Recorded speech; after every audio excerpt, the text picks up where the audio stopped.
विघ्न हरण मंगल करण गणनायक गणराज रिद्धि सिद्धि सहित पधारो पूर्ण कीजो काज। हे गणपति महाराज की जय हो। सकट चतुर्थी या फिर कहें गणेश चतुर्थी का व्रत आ रहा है। गणेश चतुर्थी में पूजा, चंद्र अर्घ आदि दिया जाता है और साथ में माताएं कहानी सुनाती हैं। गणेश चतुर्थी में सुनाई जाने वाली 3 कहानियाँ इस प्रकार से हैं। एक बार की बात है, माँ पार्वती एक बार स्नान करने गईं। स्नान घर के बाहर उन्होंने अपने पुत्र गणेश जी को खड़ा कर दिया और उन्हें रखवाली का आदेश देते हुए कहा कि जब तक मैं स्नान कर खुद बाहर ना आ जाऊं, किसी को भीतर आने की अनुमति मत देना। गणेश जी अपनी माँ की बात मानते हुए बाहर पहरा देने लगे। उसी समय भगवान शिव माता पार्वती से मिलने आए, लेकिन गणेश भगवान ने उन्हें दरवाजे पर ही कुछ देर रुकने के लिए कहा। भगवान शिव इस बात से बेहद आहत हुए और अपमानित सा महसूस करने लगे।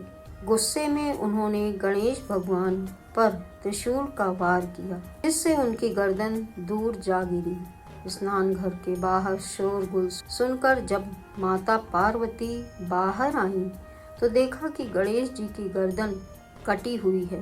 ये देखकर वो रोने लगी और उन्होंने शिव जी से कहा कि गणेश जी के प्राण फिर से वापस कर दें। इस पर शिव जी ने एक हाथी का सिर लेकर गणेश जी को लगा दिया। इस तरह से गणेश भगवान को दूसरा जीवन मिला। तभी से गणेश की हाथी की तरह सूंड होने लगी। तभी से महिलाएं बच्चों की सलामती के लिए माघ माह के कृष्ण पक्ष की चतुर्थी को गणेश चतुर्थी का व्रत करने लगी। गणेश चतुर्थी की दूसरी कहानी इस प्रकार से है। किसी नगर में एक कुम्हार रहता था। एक बार जब उसने बर्तन बनाकर आंवा लगाया तो आंवा नहीं पका। परेशान होकर वह राजा के पास गया और बोला कि महाराज, ना जाने क्या कारण है कि आंवा पक ही नहीं रहा। राजा ने राज पंडित को बुलाकर कारण पूछा। राज पंडित ने कहा, हर बार आंवा लगाते समय एक बच्चे की बलि देने से आंवा पक जाएगा। राजा का आदेश हो गया।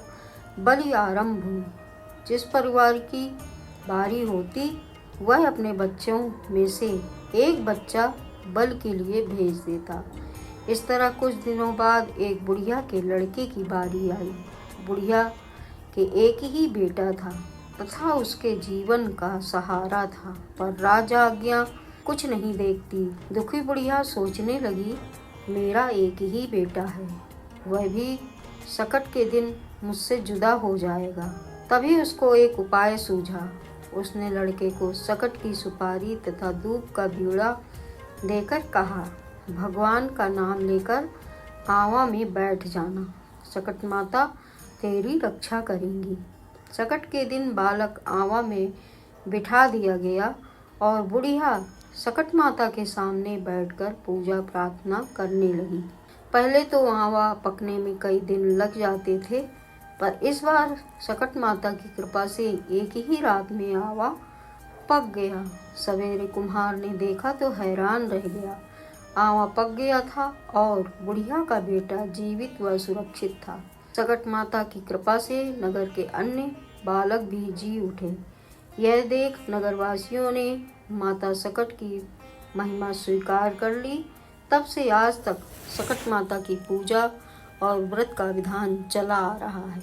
सकट चौथ में सुनाई जाने वाली एक और कहानी। एक बुढ़िया थी, वह बहुत ही गरीब और दृष्टिहीन थी।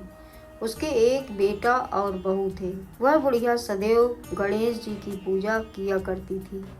एक दिन गणेश जी प्रकट होकर उस बुढ़िया से बोले, बुढ़िया माँ, तू जो चाहे सो मांग ले। बुढ़िया बोली, मुझसे तो मांगना नहीं आता, कैसे और क्या मांगूं? तब गणेश जी बोले, अपने बहू बेटे से पूछ कर मांग लो। तब बुढ़िया ने अपने बेटे से कहा, गणेश जी कहते हैं तू कुछ मांग ले, बता मैं क्या मांगूं? पुत्र ने कहा, माँ तू धन मांग ले। बहू से पूछा तो बहू ने कहा, नाती मांग लो। तब बुढ़िया ने सोचा कि ये तो अपने अपने मतलब की बात कर रहे हैं। अतः उस बुढ़िया ने पड़ोसियों से पूछा तो उन्होंने कहा, बुढ़िया तू तो थोड़े दिन जिएगी, क्यों तू धन मांगे और क्यों नाती मांगे? तू तो अपनी आँखों की रोशनी मांग ले, जिससे तेरी जिंदगी आराम से कट जाए। इस पर बुढ़िया बोली, यदि आप प्रसन्न हैं तो मुझे 9 करोड़ की माया दे, निरोगी काया दे, अमर सुहाग दे, आँखों की रोशनी दे, नाती दे, पोता दे और सब परिवार को सुख दे और अंत में मोक्ष दे।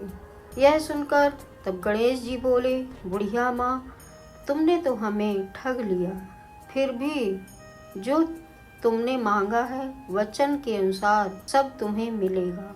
यह कहकर गणेश जी अंतर्ध्यान हो गए। उधर बुढ़िया माँ ने जो कुछ मांगा वह सब कुछ मिल गया। हे गणेश जी महाराज, जैसे तुमने उस बुढ़िया माँ को सब कुछ दिया है वैसे ही सबको देना।